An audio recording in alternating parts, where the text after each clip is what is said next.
1892년 4월.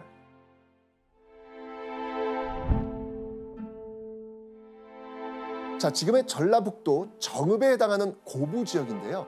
자, 이곳은요, 정말 이 드넓은 평야와 눈부신 해안을 끼고 있어서요, 전라도에서도 정말 손꼽히는 곡창지대로 알려진 그런 곳입니다.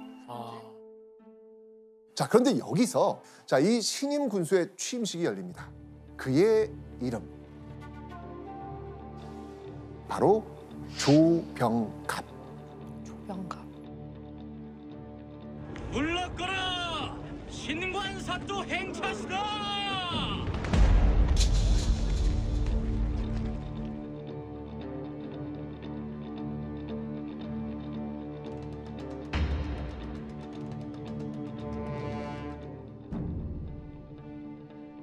그러니까 딱 봐도 어진 군수의 모습이다 아니다? 아니다. 그건 아니다. 이게 딱 지금 느낌이 오고 있죠, 지금요? 네. 맞습니다. 이 조병갑에게는요, 이곳에 온, 즉 이 고부에 온 또 다른 목적이 있었습니다. 자, 아까 제가 고부 지역이 뭐가 유명하다 그랬죠? 이 지역이? 쌀. 쌀. 너무 유명하잖아요. 조병갑은요, 바로 여기 고부에서 농민들의 세금을 뜯어갈 속셈을 가지고 고부 지역으로 온 겁니다. 세금 걷기 딱 좋은 날씨자. 세금뿐이겠는가? 아하. 오, 악랄해. 아니나 다를까. 자, 이 조병갑은요, 고부 군수 취임과 동시에 농민들을 향해 각종 수탈을 시작합니다. 자, 그런데 조병갑에게는요, 더 많은 세금을 뜯어낼 수 있는 방법이 있었습니다. 바로 듣도 보도 못한 아주 기상천외한 방법을 만들어낸 겁니다. 어떤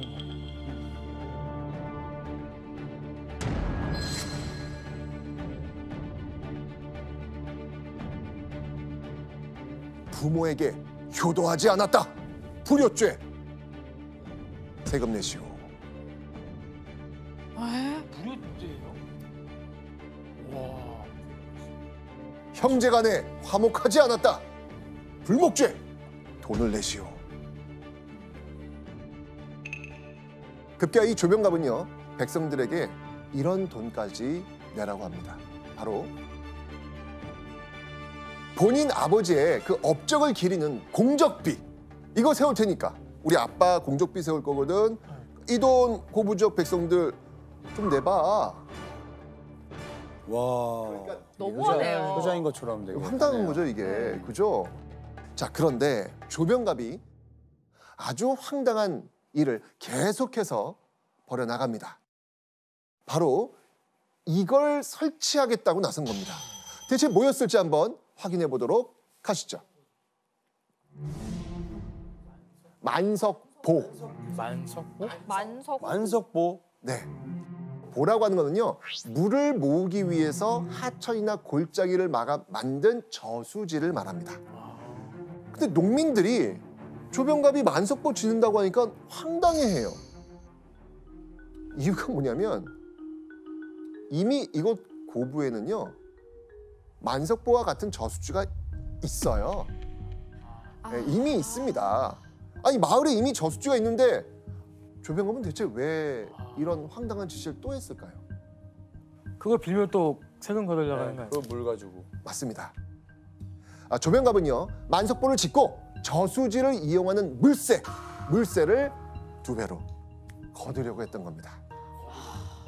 물세. 게다가요, 이 만석보 만들려면은 누가 만들겠어요? 이제 농민들이 또 이제 농민들이 또 투입이 되죠. 당연히 고부 지역의 농민들입니다. 게다가 그 노동을 시켜놓고요, 돈까지 안 줍니다. 한마디로 무임금 노동. 자, 이렇게 갖은 트집으로 세금을 걷던 조병갑. 이 당시 사람들은 그를 이렇게 부르곤 했습니다. 자, 바로 이 단어. 성관우리. 그죠? 많이 들었어요. 그렇습니다. 이 탐낼 탐, 벼슬관, 더러울 오, 벼슬아치리. 재물을 탐내서 빼앗는 아주 행실이 나쁜 관리를 말합니다. 한마디로 당시 탐관오리의 대명사 누구? 조병갑. 조병갑.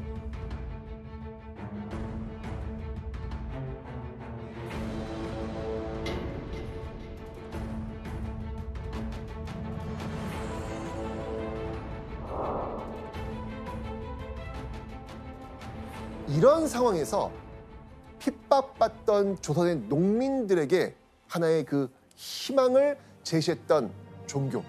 이게 뭘까요? 동학. 그게 동학이라는 거예요.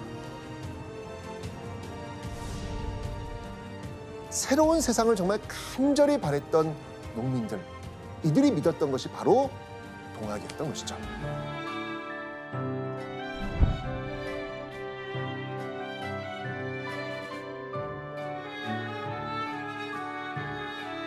자, 그런데 왜 동쪽의 학문이라고 하는 단어를 썼을까요? 자, 이거는요, 동학의 반대말로 추리해 볼 수 있습니다. 동학의 반대말은 뭘까요? 서학. 그렇죠. 맞습니다. 서쪽에서 온 학문을 뜻하는 서학입니다. 서학이 혹시 뭔지 아세요? 그 당시엔 천주교. 그렇죠. 천주교입니다. 당시 서학은요, 모든 사람을 평등하게 사랑한 것을 강조했습니다. 자, 그러자 조선에서는 뭐 굳이 외래의 것을 따를 필요가 있어? 이 서학에 대항해서 우리 역시도 모두가 평등하다고 한 내용 담지 뭐, 그러면서 만든 게 바로 동학이 되는 겁니다. 자, 이 또 동학은요, 사람을 하늘과 같이 섬기라면서 양반과 농민 사이의 신분제를 없애고 모두가 평등한 것을 주장했습니다. 결국 동학은요, 조선 정부의 탄압에도 불구하고요, 농민층을 중심으로 크게 확산되어 갑니다.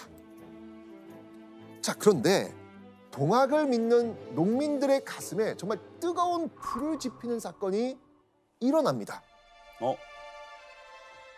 1893년 6월 이 조병갑의 도를 넘은 횡포에 지친 농민들은요, 이런 행태를 견디다 못해서 누군가를 찾아갑니다.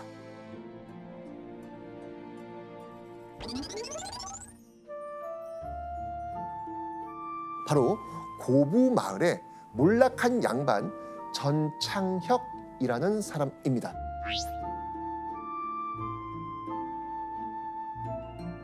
전창혁이라는 사람이 이 글을 쓸 줄 알았거든요. 그러니까 고부마을 농민들은 바로 이런 조병갑의 행태에 정식으로 건의하는 일종의 탄원서를 작성해서 관청에 올리려고 했던 겁니다. 자, 그런데 그 탄원서를 받은 사람은 누굴까요? 조병갑. 네네네, 맞습니다. 조병갑입니다. 농민들, 백성들 정말 순수한 것 같아요. 맞아요. 그러니까 농민들은 이렇게 공식적으로 정식으로 항의하면 해결해 줄 것이다, 이렇게 생각을 했던 거예요. 자, 그렇다면 이 탄원서를 받은 조병갑의 반응 어땠을까요? 저들을 매우 쳐라! 이렇게 나옵니다. 역시.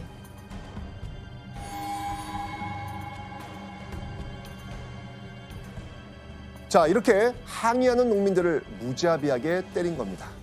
자, 그런데 이 과정에서 고부 농민들을 분노케 만들었던 충격적인 사건이 벌어집니다. 바로 이 전창혁이 죽은 겁니다.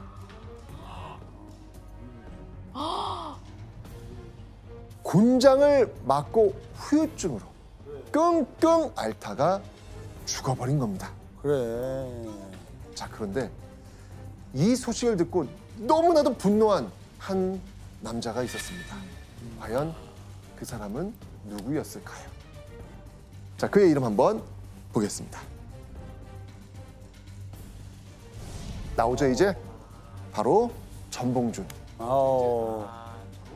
누구보다도 이 전봉준은 너무 분노합니다. 이유가 뭘까요? 아버지니까. 전씨, 맞습니다. 맞습니다. 바로 이 전봉준은 전창혁의 아들이었습니다. 아유.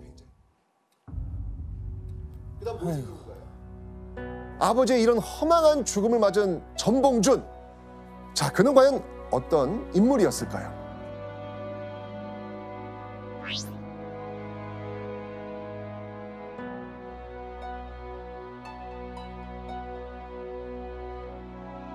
자, 이 녹두는요 작고 단단합니다. 전봉준이 어릴 적부터 이 몸집이 좀 작고 왜소했거든요. 그런데 와, 그 최고를 뛰어넘는 리더십 그리고 카리스마를 지닌 그런 인물이었거든요.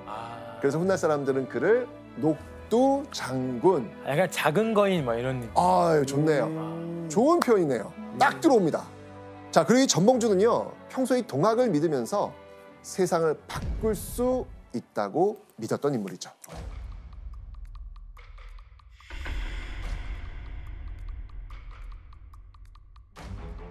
이런 상황에서 전봉준은요 굳은 표정으로 큰 결심을 하게 됩니다. 더 이상 조병갑을 이렇게 둘 수 나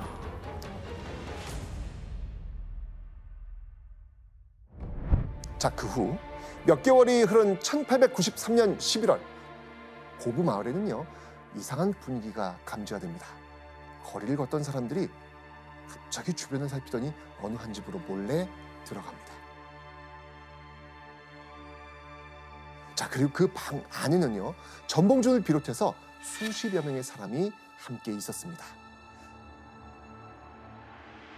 자신이 믿는 동학 교도들과 뜻이 맞는 고부 마을의 농민들이 모인 모임의 정체는 바로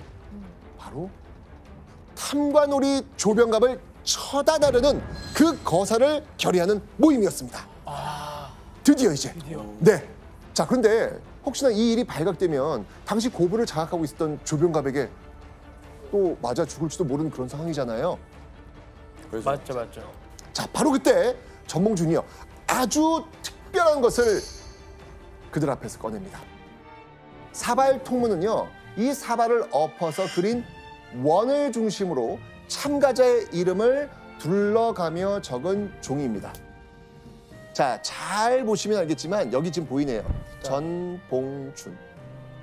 보이죠? 글씨를 이렇게 쓴 거예요. 혹시나 거사가 적발되더라도 지도자는 쉽게 발각되지 않도록 하는 장치였던 것입니다.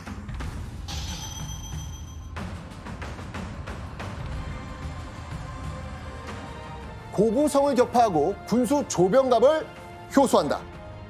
군기창과 화약고를 점령한다. 군수에게 아부하여 인민을 갈취한 탐관오리를 쳐 징계한다. 느낌이 오시죠? 네. 자, 그런데 여기까지는 이해가 됐는데 네. 이게 여기서 끝이 아니에요. 어? 전봉준은요 당시 상상하기 힘든 엄청난 목표를 가지고 있었습니다. 그리고 바로 이 마지막 항목에 그 최종 목표를 적었던 것이죠. 어떤 내용일지 한번 네. 보시죠. 자, 수도로 직행할 것? 전주영을 함락하고 수도로 직행한다. 와. 조정. 그러니까 그렇죠. 지금 왕이 이게 있는- 그렇죠, 맞습니다. 네. 바로 조선 조정을 의미합니다. 한양으로 진격하여 군기를 멸할 것이다.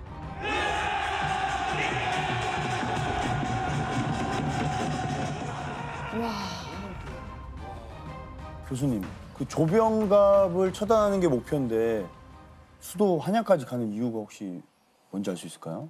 사실은 저러한 형태의 농민봉기는 그전에도 많이 일어났습니다. 그런데 이런 농민봉기를 한 30여 년 걸쳐서 하다 보니까 이 농민들이 깨달은 게 있어요.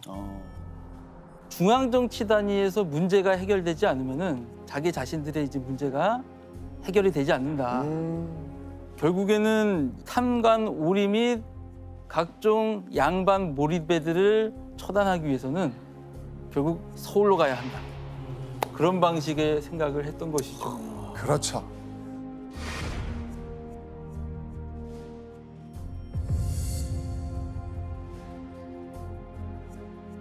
전봉준과 고부 농민들은요 1894년 1월 10일 드디어 준비했던 그 계획을 실행합니다. 자, 감시가 소홀했던 밤이었는데요. 전봉준은 천여 명의 농민들과 횃불을 들고 고부 관하로 바로 진격합니다.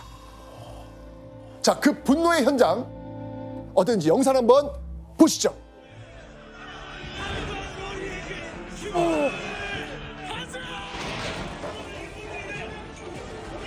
죄인들도 사실 죄인도 아니겠지. 그러니까요.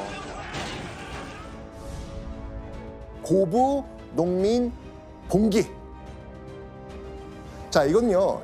전라도 고부에서 전봉준과 농민들이 힘을 합쳐서 탐관 오리 조병갑을 몰아낸 역사적 사건입니다. 자, 백성들의 환호까지 받으며 승승장구했던 동학농민군. 그런데 이때 동학농민군이 전혀 예상하지 못했던 충격적인 소식이 들어옵니다. 어떤 내용일지 읽어봐 주시죠. 전주가 함락되고 청나라의 구원을 청하였다. 자, 그래서 바로 일본은 청나라가 조선의 군대를 파병하자 이 텐진 조약을 빌미로 자신들도 조선에 군대를 보냈던 겁니다. 아이고. 아이고야. 난리다. 조선 정부가 지금 동학농민군 진압하겠다고 외세를 끌어들임. 불러들인 겁니다.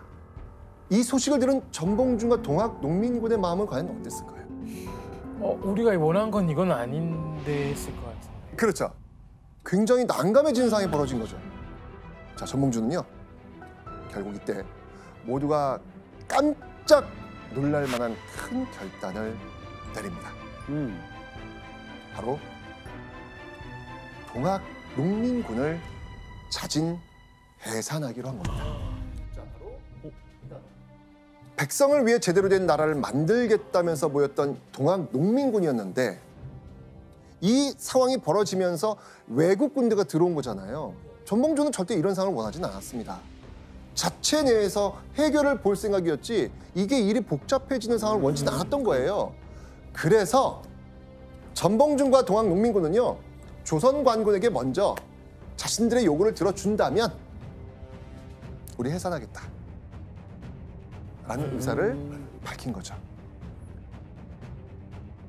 재빨리 이 사건을 수습하고 싶었던 조선 조정은요. 바로 다음 날인 1894년 5월 8일 동학농민군과 협약을 맺게 됩니다. 이게 바로 전주 화약입니다.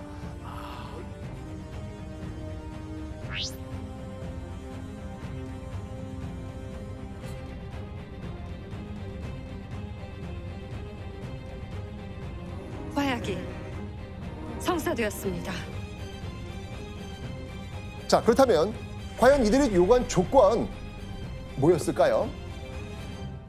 가장 중요하게 생각했던 것, 이것만큼은 꼭 설치해야 한다라고 했거든요. 과연 이게 무엇인지 여기서 한번 짚어보는 별점 체크 포인트, 이거 설치해달라고 합니다. 집강소. 농민이 직접 참여하는 일종의 자치기구를 의미합니다. 자, 그렇다면 전봉준은 왜 집강소를 만들자고 했을까? 나중에 혹시 조병갑과 같은 탐관우리가 또 나와가지고 농민들을 대상으로 수탈할 수도 있잖아요. 맞아요. 그러니 그걸 막기 위해서 농민들이 스스로 직접 정치에 참여하고 자신들의 이익을 대변하기로 했던 겁니다. 우리가 하겠다는 거예요. 한국 역사상 처음으로 농민을 위한, 농민에 의한 농민의 정치를 실행했던 겁니다. 한 거죠. 자, 그리고요. 두 번째는요. 탐관오리는 그 죄목을 하나하나 조사해 엄중하게 징벌해 달라. 그리고 또 하나요. 이거 굉장히 중요한 내용입니다. 노비 문서를 불태워 달라. 이게 모르면 것 같아요. 이거 신분. 신분제. 그렇죠. 평등. 맞습니다.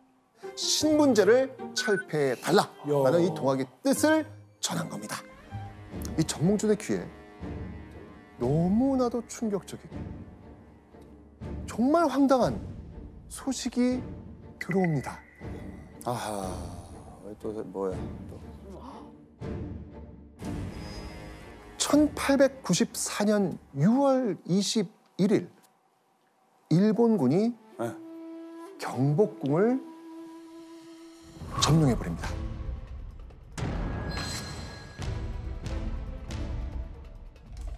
와. 농민들 이제 해산하니까 얼떨결에 그냥 온 김에 경복궁을 그러니까. 공격하자 이거예요? 그 말이 안 되는 상황이 지금 벌어진 말이 거예요. 안 지금요. 되죠. 그러니까 일본의 목적은 처음부터 이 동학농민군 진압이 아니었습니다. 바로 조선의 그 영향력을 확대하려는 그 목표였거든요. 그래서 그들은요, 이걸 기회로 삼은 거예요. 이걸 이용한 거예요. 실질적으로 고종이 인질이 된 겁니다, 지금요. 자, 이제 일본은요, 조선을 삼키려는 야욕을 대놓고 드러내기 시작합니다. 이 친일파 관료들이 조선 정부를 장악하고요, 이제 조선의 군대까지 일본이 관리하게 된 것이죠. 1894년 9월, 나라가 일본의 손아귀에 들어갈 위기에 처하자 전봉준 고심 끝에 또 결심을 내립니다. 일본이 우리 도성에 침입해 야반의 왕궁을 쳐부수고 우리의 임금을 놀라게 하였으니 의로운 병사를 규합해 일본 군과 싸우겠다. 와. 농민이. 그렇죠. 전봉준은 탐관오리는 둘째치고 우선 외세를 물리치는 게 급선무라고 판단했던 겁니다. 이제 전봉준의 목표는 조선 전체의 탐관오리를 몰아내자 해서 일본군을 몰아내자 쪽으로 더 기울게 된 것이죠. 일본과 맞서 싸우기 위해 다시 한번 일어선 전봉준. 이 전쟁의 승패를 나는 알지 못하오. 그러나 내가 한 가지 확신하는 것은 싸우지 않으면 문명의 탈을 쓴 야만에게 우리가 지배당할 것이라는 사실이오. 이 전봉준은 측근들과 함께 전라도 삼례로 향하기 시작합니다. 바로 이 삼례는요, 전라도와 충청도를 잇는 교통의 요지였습니다. 자, 그래서 교통 요지니까 삼례를 거점으로 삼아야만 이 굉장히 모으기가 쉽겠다라고 판단한 것이죠. 전봉준은 삼례에서 뜻을 함께할 동학농민군을 모으기 시작합니다. 자, 이때 전봉준이 모은 동학농민군 몇 명이었을까요? 4천여 명. 와. 이것이 바로 2차 동학농민혁명의 시작입니다.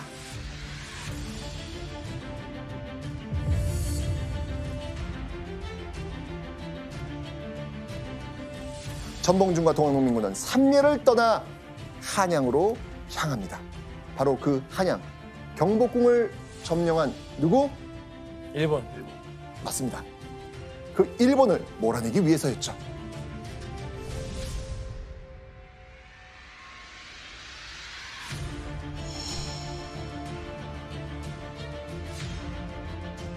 그런데 한양으로 가는 도중 반가운 일이 벌어집니다. 일본을 몰아내는 일에 농민들이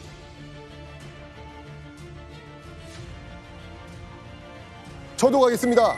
저도 함께 하겠습니다. 너도 나도 동참하는 거예요. 우와. 야. 한양으로 가는 도중에 동학농민군의 숫자가 점점 줄어납니다. 얼마나 늘어났을까요?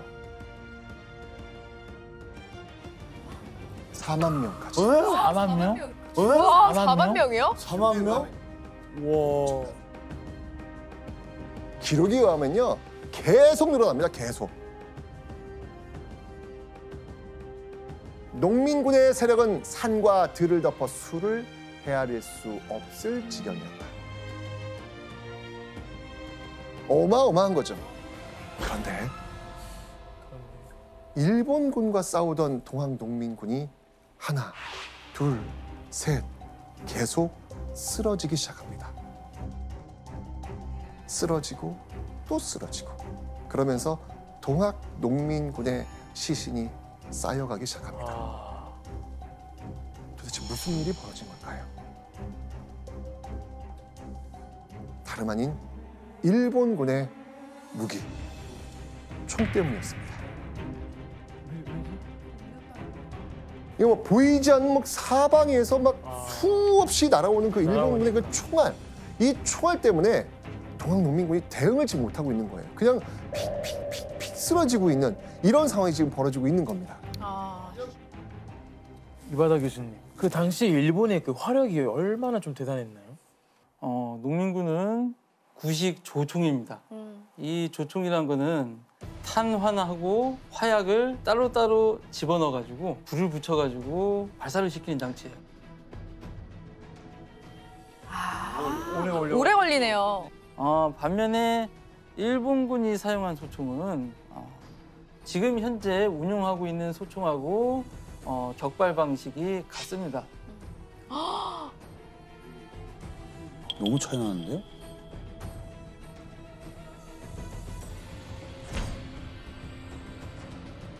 그런 영화에서 그런 장면을 봤어요. 이쪽에서 최신식 무기를 준비하고 그냥 다다다닥 쏘는데 여기서 한 발 쏘고 막 총 넣어서 톡톡톡 해가지고 막 하고 불 붙이고 한 발 딱 쏘다가 퍽 다 죽고 막 이런 거 봤어요 제가. 상대가 아예 안 되죠 이거 뭐. 네, 맞습니다.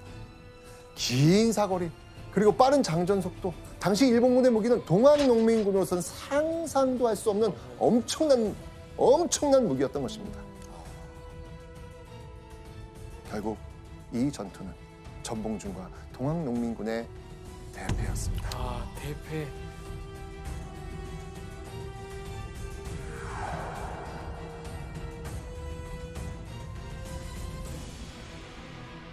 자, 그런데 1894년 10월 27일 일본의 총지휘관은 일본군에게 이런 명령을 내립니다. 동학당에 대한 조치는 엄연함을 요한다. 향후 모조리 사륙한다. 모조리?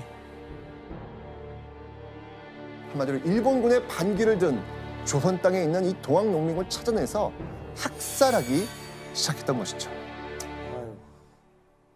자, 이 전봉준이 공주 일대에서 패배한 뒤에도 이렇게 동학농민군을 향한 일본군의 공격은 멈추지 않았던 것이죠. 오히려 더욱 잔혹한 명령을 이렇게 지금 내리고 있는 겁니다.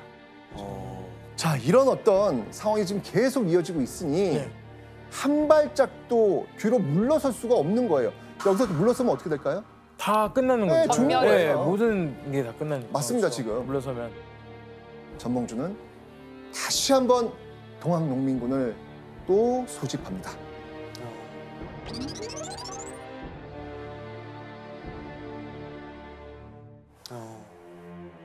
자, 그런데 다시 전봉준이 소집을 명했을 때 구름처럼 몰려듭니다. 정말요? 진짜요? 이게 어떻게 이게 가능할까? 라는 어떤 그런 생각이 들 정도로 무려 2만여 명이 또 모입니다. 되게 감동이네요. 1894년 11월 전봉준과 2만여 명의 동학 농민군들, 이들은 비장한 각오로 최후의 결전지로 향합니다. 정관! 죽여!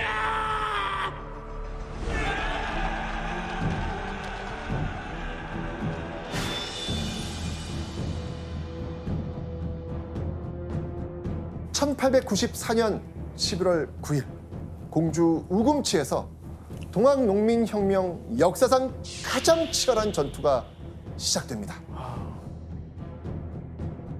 자, 당시 양측의 병력 차이 과연 어느 정도였을까요? 동학농민군은 아까 얼마였다 그랬죠? 2만여 명. 일본군과 조선관군은 2천여 명. 동학농민군이 무려 10배. 그런데 오히려 상황은 전봉준과 동학농민군에게 불리하게 돌아갔습니다.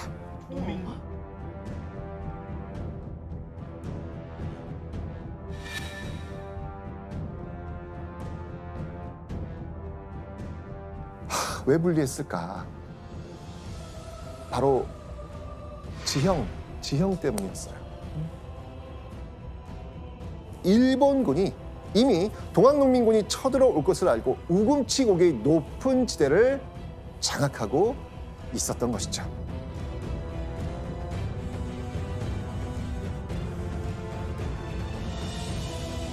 이 높은 지대에서 총구를 겨누고 있는 일본군. 아유. 당시 동학농민군들의 심정은 어땠을까요? 뭔가 그냥 이제는 뭐 물러날 곳이 없다는 느낌도 있었을 것 같아요. 그냥 끝까지 뭔가 가려고 하는. 근데 되게 공포는 확실히 왔을 것 같아요. 하지만 가야 된다고요. 저 고개를 넘어야 된다고요. 저 고개를 넘어야 우리 뒤에 오는 아이들이 좀 더 나은 세상에 살 수 있잖아요.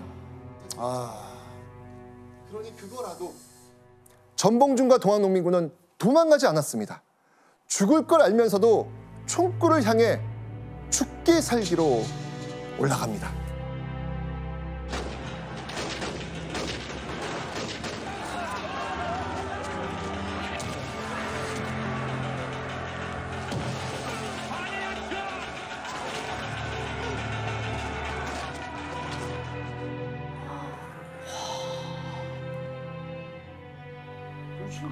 너무 처참한데요. 어떻게 이겨요, 저거? 이 전투의 결과, 당시 기록이 남아있는데요. 한번 보시죠. 2차 접전 후 만여 명의 군사를 점검했더니 남은 군사가 불과 3,000명이었다. 그 뒤에 다시 접전 후 세어보니 500명에 불과했다. 아, 진짜. 패배할 수밖에 없었던 이유에는요, 이런 압도적인 화력의 차이도 있었지만 우리가 잊고 있었던 것이 또 한 가지 있습니다. 바로 동학농민군은 군인이다 아니다? 아니다. 아니라는 거죠. 일반 애초에. 농민이라는 겁니다. 동학농민군은 전략적으로도 심리적으로도 그 잘 훈련된 일본군 앞에 무너질 수밖에 없었겠죠. 자, 이 전봉준은 우금치 전투에서 참패한 뒤 가까스로 도망쳐서 목숨은 구합니다. 자, 그런데 우금치 전투 패배 이후에도요, 네. 또 남아있는 동학농민군 세력을 모아서 일본군에 계속해서 항전을 이어나갑니다. 뭐 물론 결과는 어땠을까요? 패배. 네, 번번이 패배합니다. 자, 그러다가 결국 1894년 11월 27일 전봉준은 끝내 동학농민군의 해산을 결정합니다.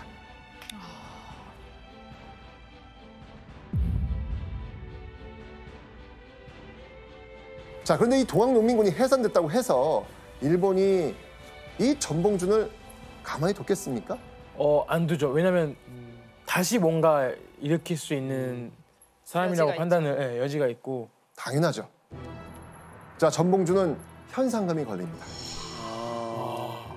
이러면서 일본군에 쫓기는 신세가 될 수밖에 없었죠. 그렇게 여러 지역을 전전하면서 몸을 숨기고 있었던 전봉준. 자, 이때 전북 순창에서 옛 부하와 만나게 됩니다.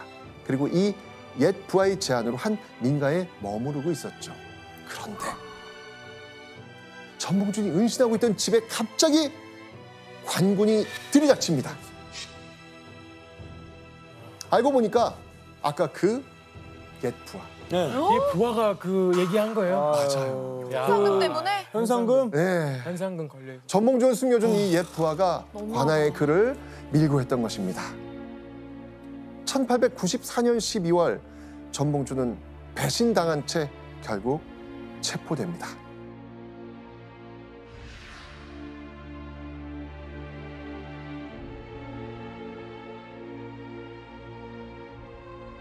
전봉준에게 내려진 형벌, 사형. 근대식 법원이 생기고 최초로 선고된 사형 판결이었습니다.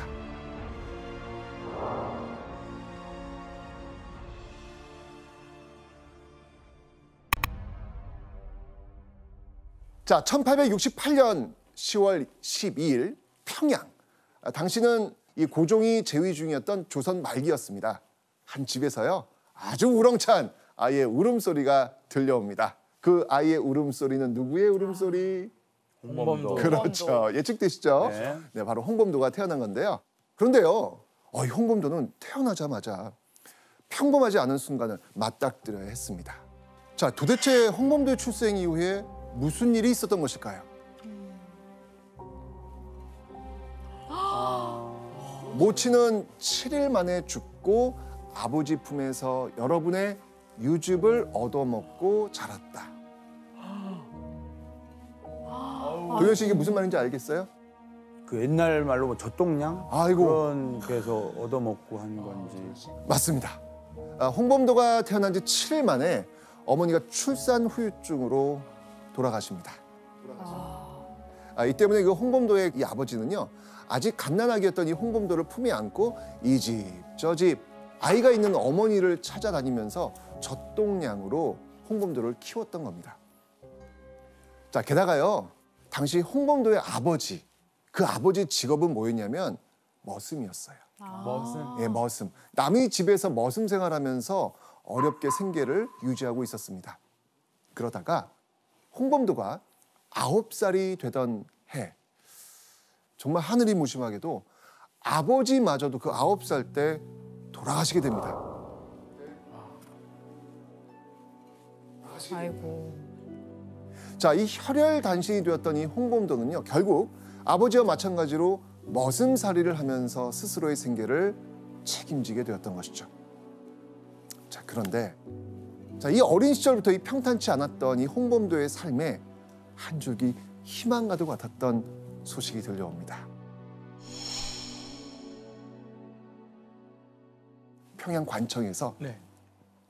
군인을 모집한다는 거예요. 군인. 군인. 네네. 네. 이 소식을 들은 홍범도는요, 군대에 너무 들어가고 싶었어요. 네. 왜였을까요? 들어가면 그래도 밥은 주니까. 네, 밥은 주니까. 먹여주고 재워주고 네, 하니까. 먹여주고 재워주고, 재워주니까. 네. 그러니까 머슴보다는 군인의 삶이 좀 더 낫지 않을까, 이렇게 생각을 했기 때문이죠.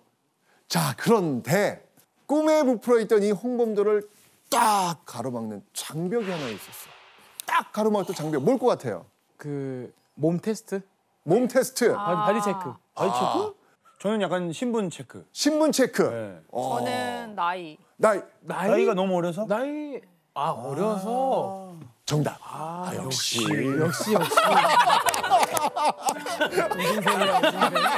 별말 안 하는데 이 정도의 리액션을 줍니다. 우등생이세요. 와.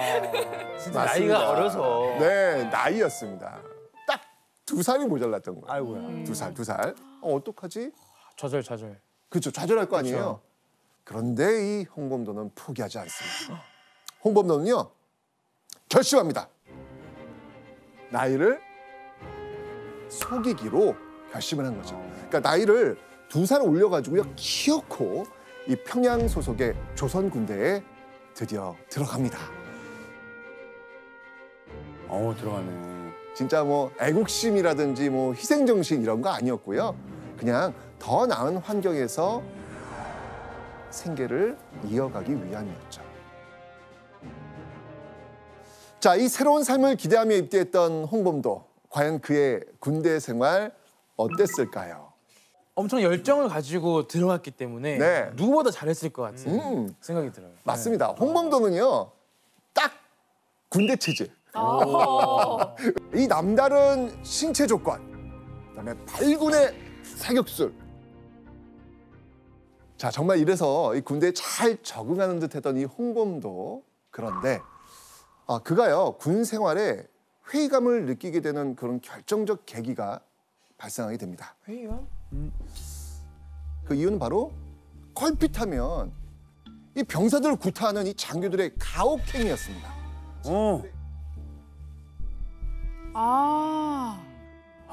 어느 날요, 홍범도는요, 더 이상 군 생활을 이어갈 수 없는 사건에 휘말리게 됩니다.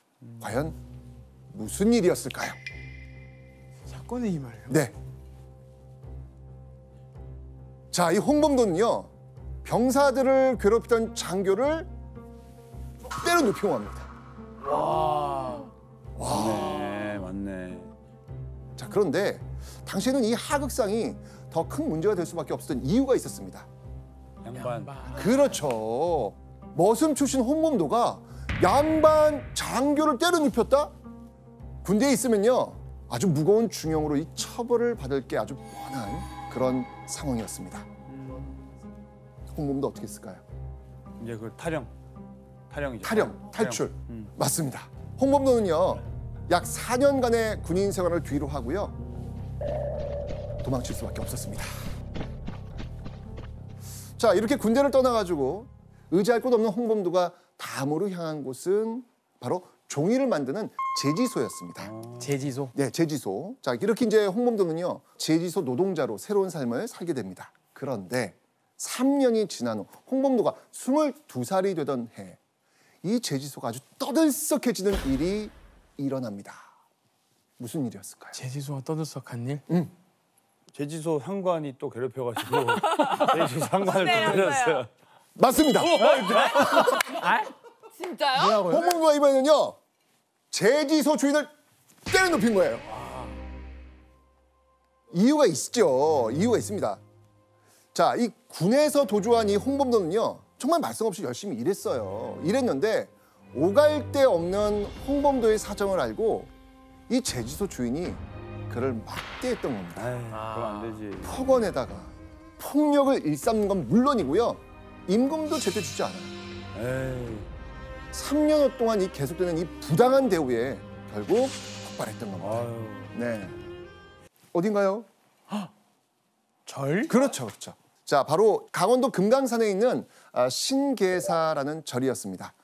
홍범도는요, 이 신계사의 스님에게 오갈 데 없는 사정을 얘기했고요, 절에 머물면서 잔심부름을 하면서 불교 경전을 배우며 지내게 됩니다. 자, 그렇게 이 절에서 생활한 지 1년 반이 지나던 어느 날, 이 홍범도가 불현듯 절을 나와서 이곳으로 향하게 됩니다. 어딜까요? 자, 바로 함경남도 북천군이었습니다. 굉장히 멀리 지금, 그렇죠. 엄청 네네. 멀리 갔는데. 그죠? 왜냐하면 홍범도가 절에서 평생의 반려자를 만났거든요. 와. 우연히 인근사찰의 그 비군이었던 단양 이 씨를 만난 이 홍범도, 운명적인 사랑에 빠지게 된 겁니다. 그리고 그 이 씨의 고향이었던 북천군에 자리를 잡고 살게 된 겁니다.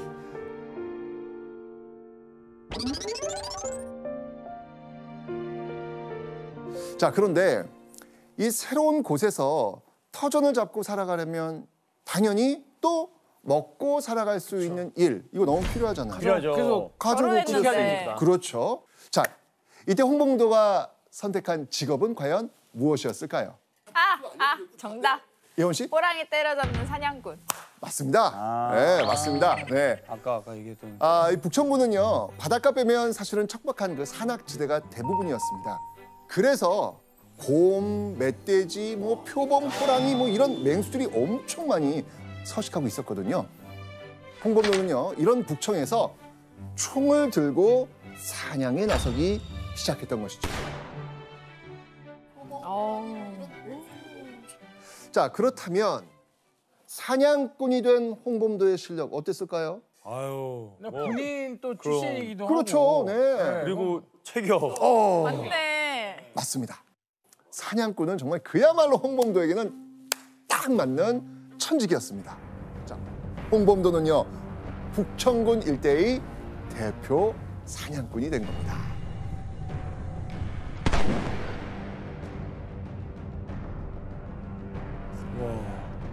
자, 이 사냥꾼으로 인정받게 된 이 홍범도는요, 먹고 사는 걱정 없이 가족들을 책임질 수 있었죠. 자, 늘 생계를 걱정했던 이 홍범도, 이때가 가장 행복하지 않았을까요? 뭐 안정이죠. 안정. 그렇죠. 평화롭고. 맞아요.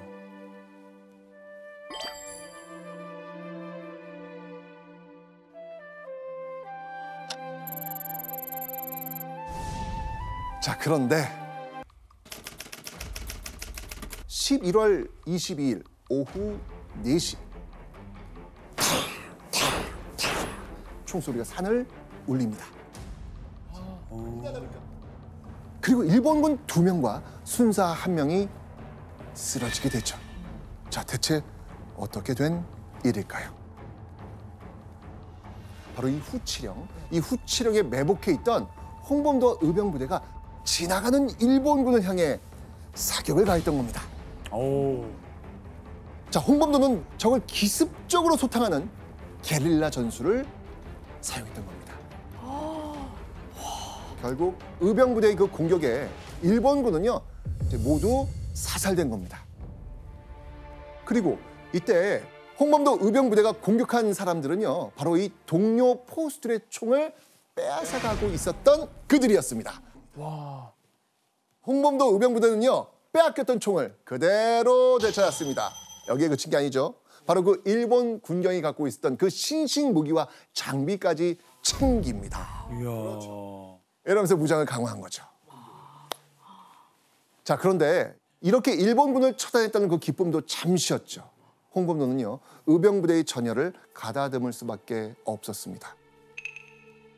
왜냐하면 홍범도 의병부대의 그 존재를 알게 되었던 일본군 수비대가 11월 24일 무려 60여 명의 병력을 이곳 후치령으로 급파했기 때문입니다. 자, 그동안 적은 숫자의 일본군만 급습해왔던 이 홍범도 부대가 처음으로 신식 무기로 무장한 다수의 일본군과 맞닥뜨린 것입니다.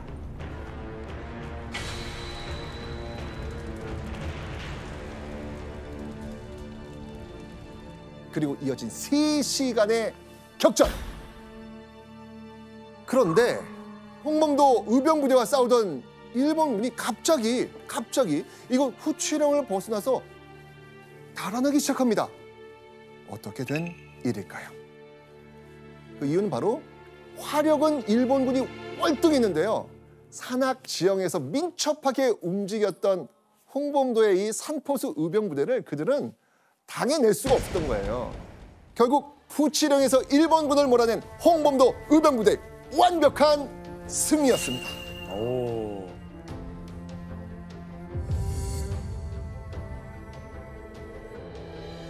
그리고 홍범도 의병부대는요 함경도 지역을 막 종횡무진하면서 1년여 동안 연전 연승의 신화를 써내려갑니다.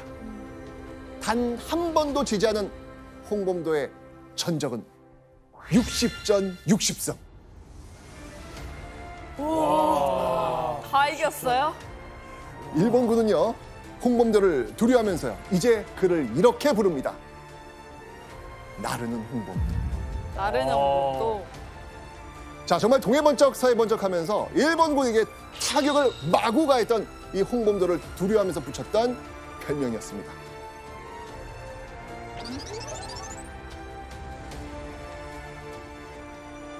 의병부대 대장 홍범도가 이 일본에 맞서 연전연승을 거두었던 이때 홍범도의 삶을 정말 송두리째 뒤흔들어 버리는 엄청난 사건이 벌어집니다. 아이고야. 왜냐면 일제가 홍범도의 아내와 2 아들을 납치한 겁니다. 아유.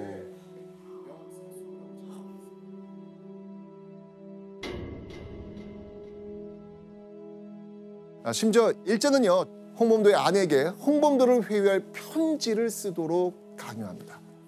만약 이 회유의 편지를 쓰지 않으면 너 본인과 아들을 죽이겠다고. 그리고 그 시체로 어육을 만들겠다. 이런 무시무시한 협박까지 합니다. 자, 이 잔혹한 일본군에게 과연 홍범도의 아내는 어떻게 대응했을까요? 써야죠. 아들 애들도 있고 하니. 그렇죠. 그런데 어떤 회유와 협박에도 홍범도의 부인은 완강히 거부하며 버팁니다. 자, 버티면 버틸수록 일제는 이 아내한테 어떻게 했을까요? 더 심하게 협박하고 협박하고 고문하고 고문하고. 맞습니다. 결국 홍범도 아내는 고문 후유증으로 숨을 거둡니다.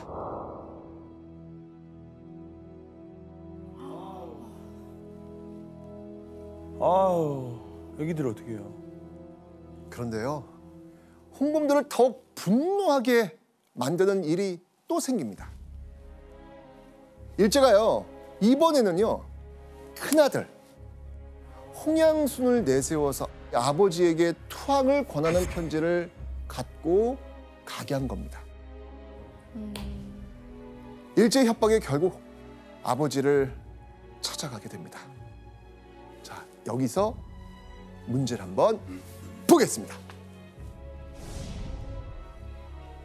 귀순 청원 편지를 가지고 온 아들에게 홍범도가 보인 행동은 무엇일까요?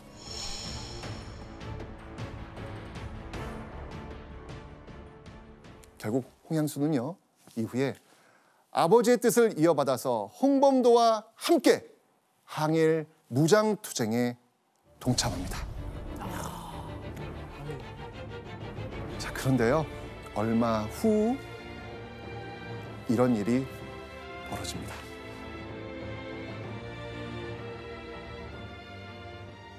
그때 양순은 중대장이었다. 5월 18일 12시에 내 아들 양순이 죽었다.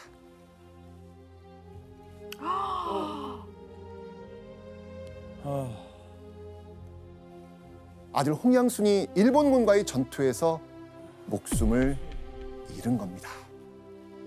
불과 몇 개월 만에 연달아서 아내와 아들을 일제의 손에 잃어버린 거죠.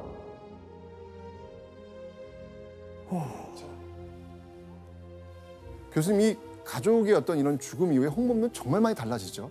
가족이 자기로 인해서 죽은 거잖아요. 자기가 항일운동을 하는 과정에서. 그런데 이제 중요한 것은 홍범도가 그것을 개인의 사적인 복수심으로 해소하지 않고 그것을 승화시킨 거죠. 어떤 방향으로? 민족의식을 통해서. 그래서 이전과 전혀 다른 차원에서의 홍범도가 탄생하는 순간이다. 맞습니다. 지금까지 홍범도에게 일제가 생계를 위협하는 적이었다면 이제부터는 같은 하늘을 이고 살 수 없는 불구대천의 원수가 된 겁니다. 그리고 이 원수를 갚지 않는다면 홍범도의 이 비극은 의병 동료, 나아가 우리 민족이 함께 겪게 될 아픔이라고 생각했던 것이죠.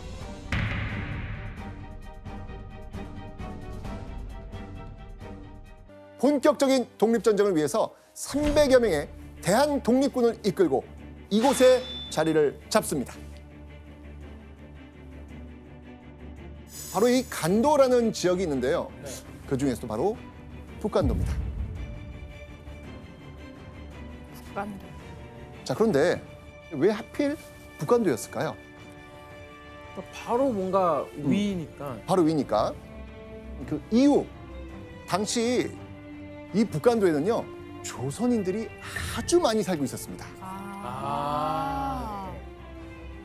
게다가요, 이 북간도에는 다른 독립운동단체들이 많이 있었거든요. 자, 그래서 홍범도는요, 이때 이 기회를 놓치지 않습니다.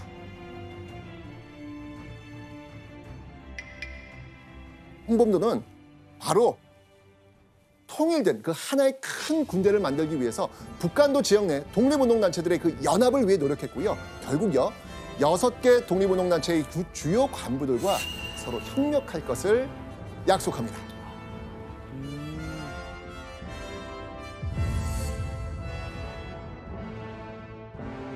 자, 이 700여 명에 달하는 연합 독립군의 총지휘를 맡았던 인물 누구였을까요?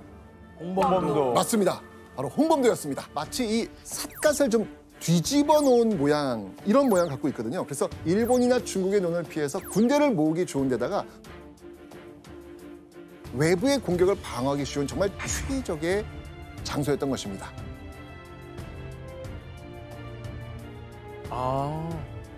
자, 이때 연합 독립군을 이끌고 있었던 홍범도의 전략, 과연 무엇이었을까요? 홍범도 얘기를 들었으면 그 주 전략 혹시 뭔지 조선사 느낌 오지 않아요? 아까도 나왔듯이 딱 치고 빠지고 치고 빠질 수 있는 게릴라 전투가 아니야. 맞습니다. 자, 봉오동에 모여든 700여 명의 연합 독립군, 이들의 타깃은요, 중국과 조선의 국경을 지키고 있었던 함경북도 지역의 일본군 소대였습니다. 자, 이미 홍범도는요, 연합 독립군을 결성하기 이전부터 계속 약 7개월간 수차례의 게릴라 작전을 펼치고 있었습니다. 홍범도의 이 전략은 성공했고요. 국경 지역에서의 일본군 피해는 계속됩니다. 자, 그러면 일본군 가만히 있을까요? 아, 약오르죠. 예. 결국 화가 그냥 머리 끝까지 났던 일본군은요, 정말 무시무시한 부대로 이 독립군을 쫓아오게 됩니다. 바로 이 부대, 월강 추격대대. 어떤 뜻일 것 같아요, 월강? 그 보통 이렇게 월담? 어어어어. 담 넘는 거. 맞습니다. 강을 맞습니다. 건너서 추격하는 거예요. 그렇습니다. 맞습니다. 두만강을 건너서 북간도에 있는 우리 독립군을 소탕하겠다라고 하면서 약 300여 명의 일본군 정예 부대를 보낸 겁니다. 자, 그리고 이 일본군 추격대대는요, 중국의 아무런 사전 통보 없이 그냥 북간도로 넘어옵니다.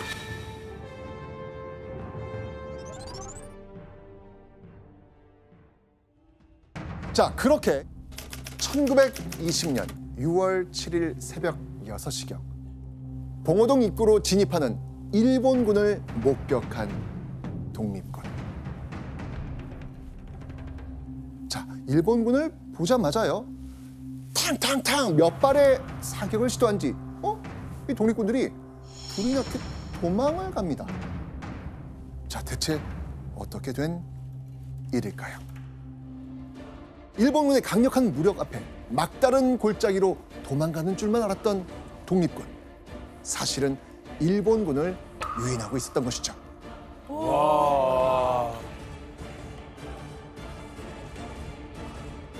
자, 그렇게 일본군이 독립군의 뒤를 쫓아서 이 봉오동 깊은 골짜기 한가운데로 들어선 그 순간, 전군 사격하라! 홍범도가 이끄는 연합 독립군들의 무차별 사격이 시작됩니다.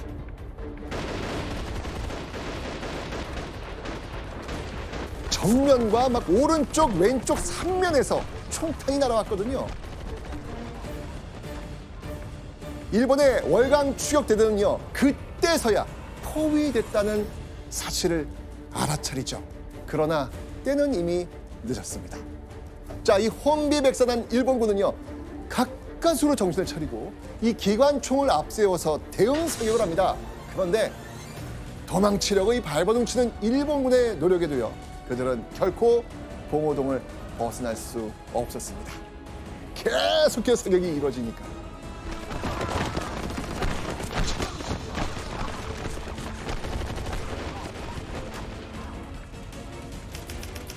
그렇게 봉오동에서 총격전이 계속되던 오후 4시 20분경 갑자기 이상한 일이 일어납니다. 무슨 일이었을까요? 꽝! 갑자기 천둥 번개가 치더니 이 폭풍과 함께 비와 우박이 막 거세게 쏟아져 내린 겁니다. 자, 홍범도의 독립군도 이런 기상 상황 속에서 공격을 중단할 수밖에 없었겠죠. 자, 이때 일본군 어떻게 했을까요? 지금이다. 지금이다. 소강 상태를 틈타서 재빨리 도망칩니다. 그야말로 하늘이 내려준 기회였으니까요. 에이, 그래요. 정신없이 도망치던 일본군. 그런데 그들의 눈앞에 상상하지도 못한 한 무리가 나타납니다.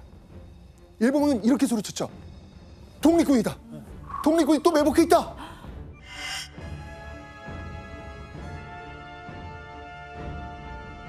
아니, 그러면은 그 독립군이 그 일본군이 도망갈 거를 계산해서 기다리고 있었던 건가요? 과연 무엇이었을까요? 그렇게 이 총격전이 다시 가열차게 시작됩니다. 그런데 일본군이 총을 쏜 대상, 놀랍게도 독립군이 아니었습니다.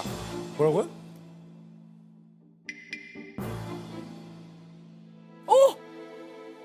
일본군? 맞아요. 에? 어떻게 된 거예요? 맞아요. 아니요, 그게 어떻게 되지? 도망가는데 왜 거기가? 자, 당시 두 방향으로 나뉘어서 도망갔던 일본군이 서로 후퇴하다가 마주친 거예요. 뭐야 그러면? 그러다가 상대방을 막 날씨 지금 안 좋고 지금 막 보이니까. 살아야 되니까 지금 상대방을 독립군으로 착각해서 서로를 공격한 겁니다. 북한도의 독립군 그 정도는 뭐 단번에 소탕할 수 있다라고 큰 소리쳤던 이 월강 추격대대가 홍범도의 유인과 매복 전략에 보기 좋게 놀아난 겁니다. 그리고 며칠 후 독립신문에는 이런 기사가 실리죠. 독립군 승첩, 봉오동에서 적을 대파.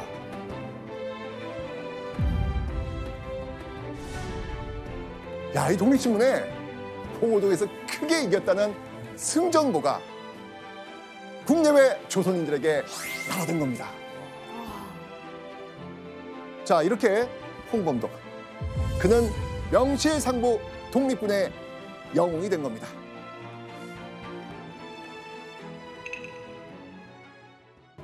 북한도의 독립군을 섬멸하겠다던 일본군의 계획이 아시다시피 지금 실패했습니다. 그죠? 자, 그러자 그들의 칼날이 북한도의 조선 민간인들을 향한 겁니다.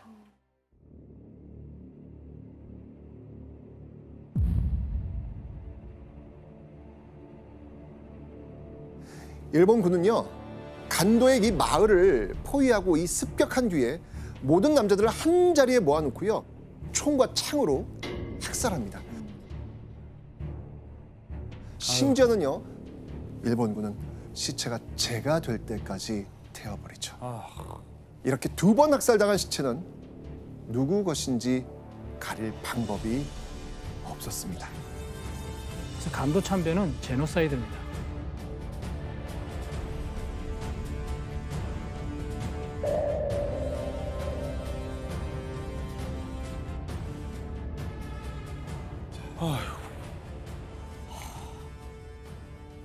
자, 일본군이 초토화시킨 북한도의 소식은요, 홍범도에게도 전해집니다. 아마 홍범도는 이렇게 생각했을 것 같아요. 당장이라도 북한도로 달려가서 이 조선인들의 복수를 하자. 그런데 홍범도의 독립군 대원들은 굉장히 지쳐 있었고요. 탄약과 무기는 많이 부족했습니다. 게다가 독립군의 근거지, 북한도의 기반을 잃어버린 상황. 홍범도는 또 새로운 길을 모색해야만 했습니다. 자, 홍범도는 이때 과연 어떻게 했을까요? 실제? 네. 국제대회? 오, 신기하다. 나 봤어. 오, 저분이에요. 봤어.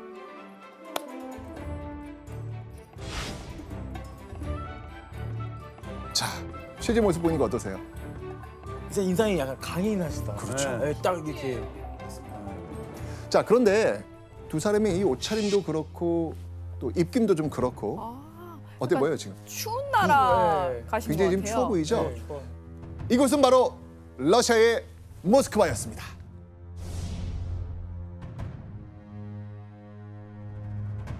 모스크바? 네, 모스크바. 당시 러시아는 내전 중이었습니다. 무장단체였던 이 독립군이 일본군도 개입하고 있던 이 내전에 참가해서 일본군과 싸우는데 힘을 좀 보태준다라고 하면 러시아로부터 이 무기와 추위 또 굶주림을 해결할 수 있는 그런 원조를 받을 수 있겠다라고 판단을 한 거죠. 그렇다면 러시아에서 홍범도는 원하는 것을 과연 얻을 수 있었을까? 그게 문제죠. 그죠? 러시아는 홍범도와 독립군을 지원해주지 않습니다. 심지어 이곳에서 독립군들은요, 분열이 되었고 흩어지기까지 합니다. 항일 무장 투쟁의 새로운 길을 찾기 위해 온 러시아에서 독립군마저 잃고 만 거죠. 그럼에도 불구하고 홍범도는요, 소련이 된 러시아에 남아서 얼마 남지 않은 독립군들과 함께 농업협동조약을 만들어가지고 농사를 지으면서 군 자금을 모읍니다. 항일 무장투쟁에 대비하겠다는 생각을 놓지 않았던 것이죠. 그런데 이것마저도 홍범도의 뜻대로 되질 않아요. 러시아 관리들이 홍범도를 찾아와가지고 땅을 환수하겠다 이렇게 으름장을 놓은 거예요. 네, 좀 황당했을 것 같은데 교수님 이때 홍범도가 선택했던 방법이 있죠? 예, 그게 이제 소련 공산당 입당이에요. 그래서 공산당 당원이 되면 좀 더 신분이 보호되고 그러면 내가 동포들도 보호할 수 있지 않을까. 그리고 또 안정된 생활을 하니까 독립투쟁을 좀 준비하는 데 유리하지 않을까. 때문에 입당을 한 게 아닐까. 뭐 그 생각도 해봅니다. 자, 이렇게 홍범도가 러시아에서 지낸 지 16년이 흐릅니다. 어느덧 그의 나이 69세. 그런데 1937년 69의 홍범도에게 갑자기 청천벽력 같은 소식이 들려옵니다. 고려인들은 모두 짐을 싸서 기차에 탑승하시오.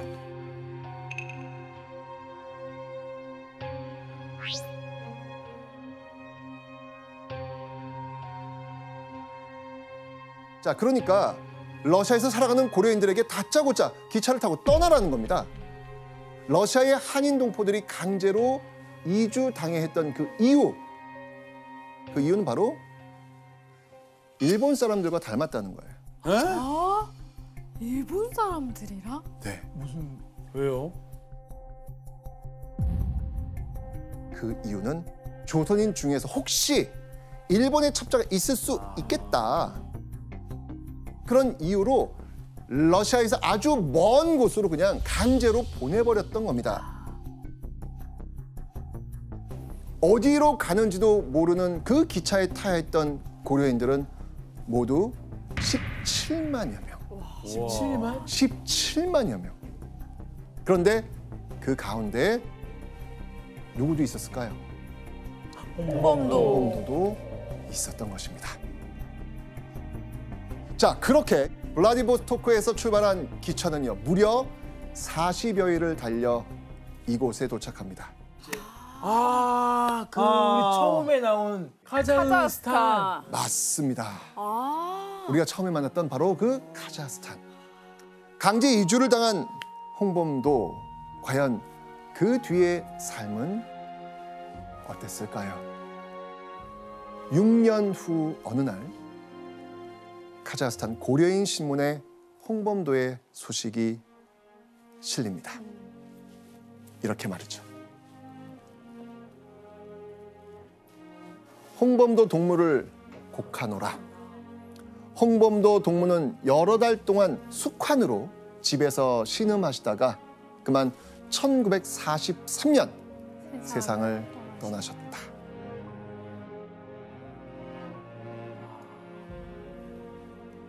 광복을 2년 남긴 1943년, 일제가 패망하는 모습을 미처 보지 못한 채 이역만리 카자흐스탄에서 파란만장했던 생을 마감한 겁니다.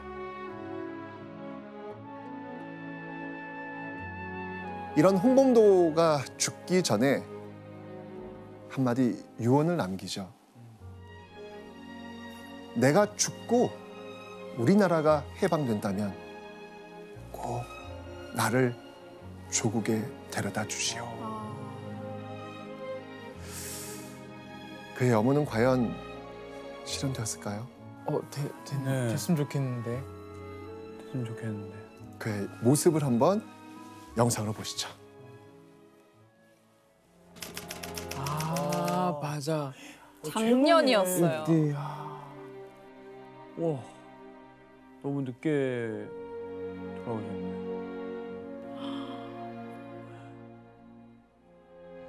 조국의 독립을 위해 평생을 헌신하신 홍범도 장군님의 우리 공군이 소름. 보유했습니다. 소름. 소름 되게 소름 돋는다. 음.